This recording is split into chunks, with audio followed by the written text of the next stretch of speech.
bagong maangas na maxi scooter na naman ang inilabas ngayong 2025. Panalo sa looks, panalo sa specs at panalo din sa performance, pati sa features. Mukhang pasok na pasok sa long ride adventure riding itong maxi scoot na to. Meron itong automatic adjustable windshield at perfect camelback seat with back support. Solid yan ah. Very wide profile ang mga gulong at meron din itong updated na perfect combination pagdating naman sa safety features tulad ng anti-lock braking system at traction control system.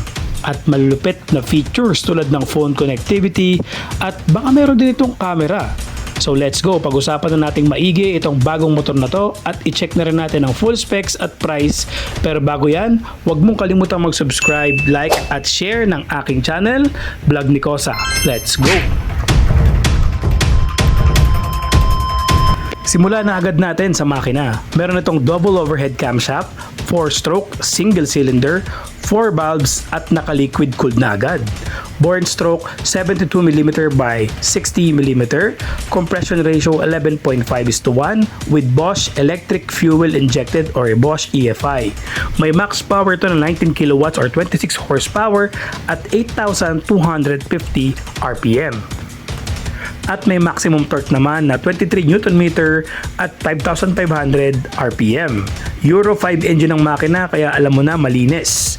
Makina pa lang alam mong latest na ang version at agad-agad maganda ang hatak dahil nga sa kanyang displacement na 244.5cc.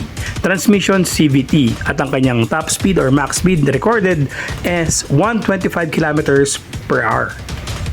When it comes to dimension naman mga bossing para sa kanyang lapad, tangkad at haba, meron itong 2,100 sa length, 795mm sa width at 1,392 naman na millimeter sa height.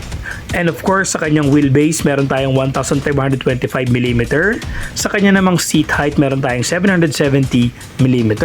And sa kanyang timbang, dahil nga ito ay 244 or 250cc, meron itong 165 kg na maxi scoot. So very stable yan kapag nasa maximum speed ka na sa 80 or 90. Lalo na pag na long ride ka at medyo maganda ang adventure ride mo. Fuel tank capacity, panalo din ito dahil meron itong 14 liters fuel tank capacity. Sobrang laki na nun, talagang pang maxi scoot at pang long drive. Fuel consumption, standard lang po ito. Pwedeng mabago to depende sa weight ng rider and sa riding habit. Fuel consumption niya is 35 kilometers per liter. Not bad na rin yan, pero syempre depende lagi yan sa riding habit ng rider. Now, when it comes to suspension naman, syempre, yung kanyang front suspension is heavy-duty standard front telescopic fork suspension na may 35mm na sukat. And sa likuran naman ay heavy-duty rear dual spring suspension, shock absorber with adjustable preload. Yun ang malupit. Sa likuran, adjustable yung kanyang suspension. So, syempre, braking power naman tayo. When it comes to braking power, meron itong dual hydraulic disc brake. Doon pa lang, panalo na kagad. And of course, front hydraulic disc with 260mm na size, loaded with anti-lock braking system or ABS and traction control system or TCS. Solid, kumpleto na agad. And weight, sa likod naman meron tayong rear disc brake size na 240mm with anti-lock braking system din ito and TCS. So yan, narinig nyo, front and rear naka dual disc brake and front and rear merong anti-lock braking system or ABS safety features. Plus, meron pa itong traction control na kailangan mo kapag umuulan or madulas ang kalsada. So very good talaga ang features pagdating sa safety. So doon pa lang medyo okay na ako dahil nga meron siyang ABS, TCS at syempre maganda ang performance ng makina. When it comes to tires naman, size ng gulong natin, meron tayong 120/70/14 sa harapan at 140/60/13 naman sa likuran. Parehas po yung tubeless at naka-casted wheel alloy ang kanyang mga wheels. So medyo wide profile talaga at maganda ang stability ng mga ganyang mga gulong and tubeless pa. Ngayon, ito na yung features niya. Medyo mahaba-haba itong features na dahil nga 2025 model po ito, bagong labas. Kaya ito yung mga features na meron itong maxi scoot na to. Meron siyang 7-inch TFT display with phone connectivity navigation. So yes, meron po siyang navigation at naka-TFT display na po siya. Full all LED lighting. So headlight, tail light, signal light, all LED na po yan. and meron itong Smart Keyless System 3rd generation. So again, maganda po ang Smart Keyless System security nitong motor na to. And of course, adjustable windshield or windscreen, automatic na na-adjust ang iyong windshield. Habang tumatakbo, pwede mo siyang i-adjust. Spacious under-seat storage na may ilaw. So yun ang pinakamalupit doon. Meron kang pilot light sa ilalim ng compartment mo or under-seat compartment. May pilot light, kasyang-kasya ang full face na helmet, isa, and then documents at kapote.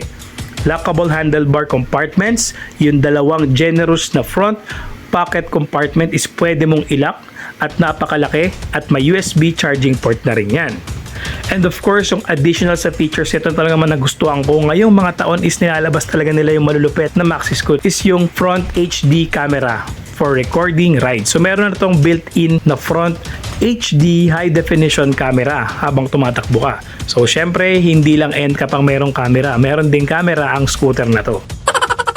And of course, yung basic hazard light, passing light, and yung handbrake or park brake lever na meron tong scooter na to na talaga namang perfect at malaking tulong sa mga pababang kalsada at pataas. Yan po ang bagong-bagong MaxiScoot from Vogue at ang model is SR3 MaxiScoot 244cc. At ang SRP neto sa Europe nung nilaunch ngayong buwan lang is nasa 260,000 up to 280,000 pesos kung convert sa Philippine peso. At yan ang SR3 MaxiScoot 250cc by Vogue na nilaunch ngayong 2025.